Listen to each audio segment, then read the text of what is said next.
I'm Reverend Helen Holton, a ministerial staff at Payne Memorial African Methodist Episcopal Church in Baltimore City, and a Doctor of Ministry candidate at Wesley Theological Seminary in Washington, D.C. I'm here today to talk about the project that has gotten me to this place in time.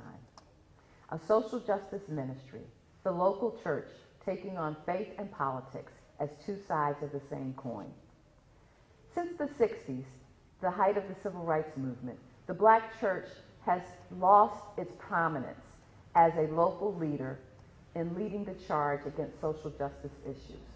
My project was to take a look at what is missing, what will it take to make social justice ministry active and relevant once again in disenfranchised communities.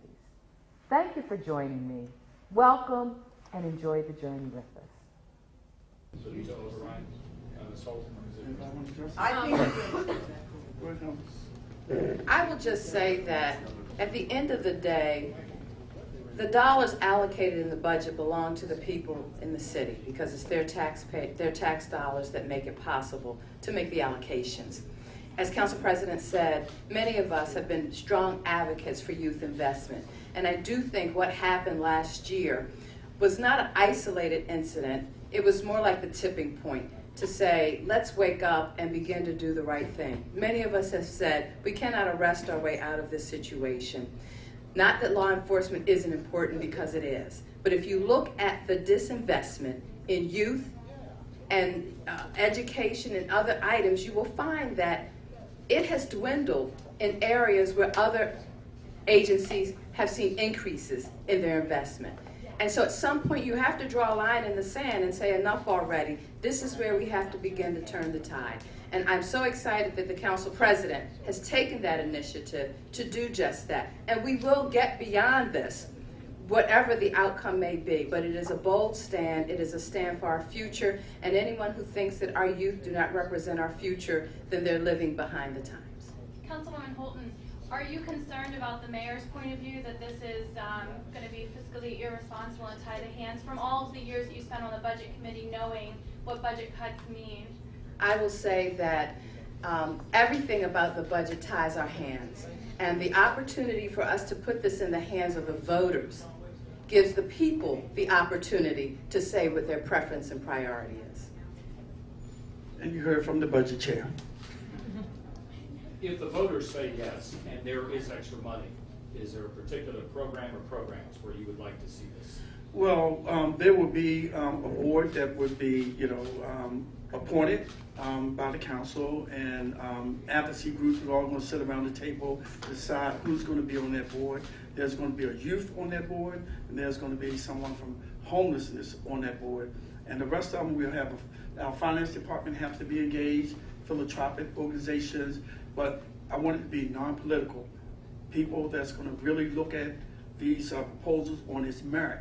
I want to go a little further. I think it's Boston, right? That's where the kids, the mayor up in Boston, gave the youth a chance to say what they want to see done, and they put together their proposals, and it was voted on, and they're doing those things. I envision that to happen here as well. All right. Thank you. Thank you. This, the 110th meeting of the 31st term of the Baltimore City Council is now called to order. Please turn off all cell phones or put them on vibrate. The next invitation will be led by Rabbi Vincent of Shabbat of Park Heights. After the invitation, please remain standing for the pledge of allegiance. Thank you for the opportunity to be here today and share a couple of thoughts for our council persons that we sat there and all through. Thoughts that come from the heart. I sent a very quick, small letter to our Father in heaven, and I'd like to read my thoughts with you. Dear, great, and loving Father in heaven, first, let me say thank you on behalf of all who are assembled here today. Thank you for your abundant blessings of life, of health, and for our freedom. Thank you for the ability and privilege to be in your service and in the service of our constituents as duly elected officials of our great city of Baltimore.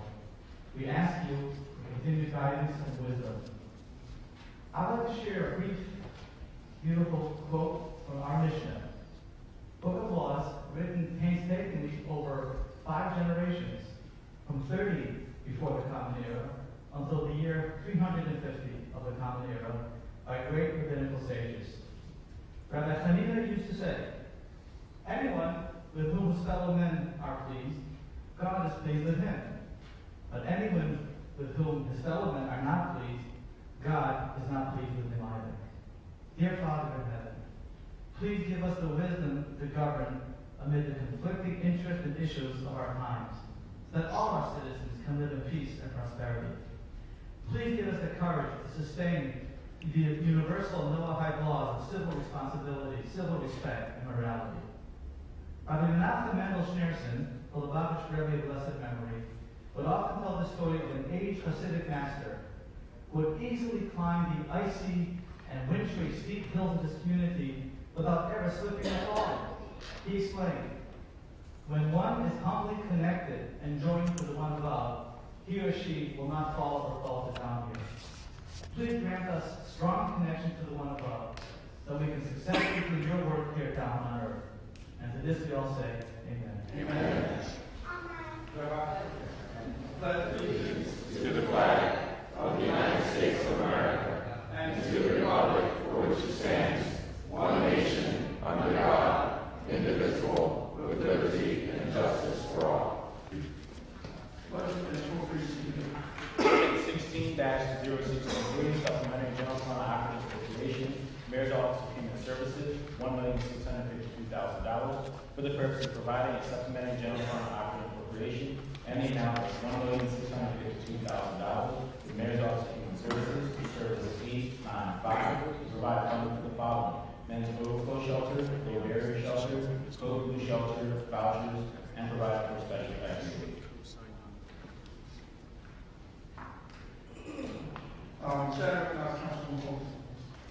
Thank you, Mr. President. The hearing was more technical than anything in nature, but I'm glad that it is moving forward, particularly given the winter we've had thus far. Clearly, it is indicative of a need for us to do more, and I'm glad that the administration saw fit to move resources there. It was a good hearing, and at this point, we recommend favorable approval of the bill. Second by Councilman Mosby. All in favor of this bill say aye. Aye. All opposed, nay. Motion is approved. This bill will be third reading. Ordinance 16-0624, supplementary general fund operating appropriation, Mayor's Office of Human Services, $213,000 for the purpose of providing a supplementary general fund operating appropriation in the amount of $213,000 for Mayor's Office of Human Services, Service 894, to provide funding to create 3 full-person teams for service outreach to individuals who are experiencing homelessness with co-occurring illnesses such as mental health or substance abuse issues, and providing for special effectiveness. Chair recognizes Councilwoman Mosby. Thank you, Mr. President. This is a very important measure being taken because oftentimes there are people who are chronically homeless. And having teams go out and really do the due diligence to assess that is the first step in the process of us reducing homelessness in Baltimore City. So, Mr. President, I recommend a favorable vote on this bill. Second by Councilman Stokes. All in favor of approving this bill say aye. Aye. All opposed, nay. Motion to approve this bill will be third reading. Nay.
good, Dolly.